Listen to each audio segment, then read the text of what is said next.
So one step that you're almost always going to want when you're in Unity is some sort of controller. And so we have a package that we've sort of put together that has the majority of what you might need, but in that is one first person, what's called an FPS controller, or first person shooter controller.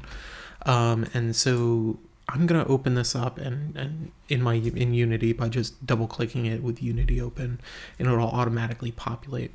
It does take a while, so I've already opened it and it's already set up in Unity here. And so if you look in your assets drop down, you'll find a series of these, and one of them is this FPS basic, and you'll see sort of a few things in that folder there. But the one thing that you'll want to make sure that you have before you even start anything with the FPS is something for your character to stand on. So this can be a terrain, or it can be a plane. In this case, we're just going to drop a plane right into the scene just by going up to 3D object and populating it there the same way we have with everything else.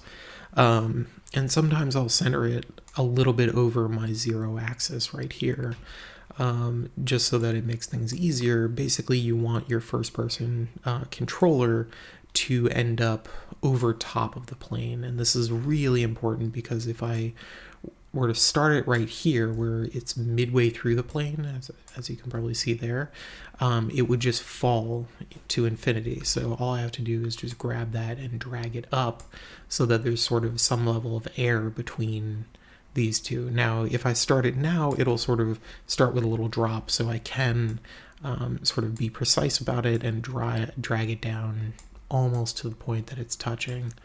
And that will give me a nice even start point. And so if you want to see what that looks like, you can just go up to the play button here, and it'll allow you to play back using WASD for your forward, backwards, left, and right.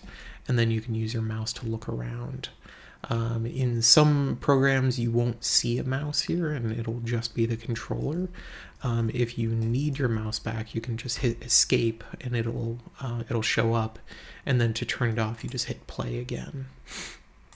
So that's really all you need to put a first-person controller into your game. So if I really wanted to throw some other objects in here, then those things would just as well become interactable functional objects. So if I now hit play, then I'll see a little cube in this space, and I can actually go jump on top of the cube.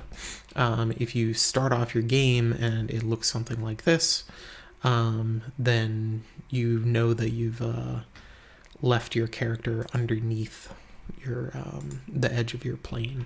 So just make sure to bump him up ever so slightly.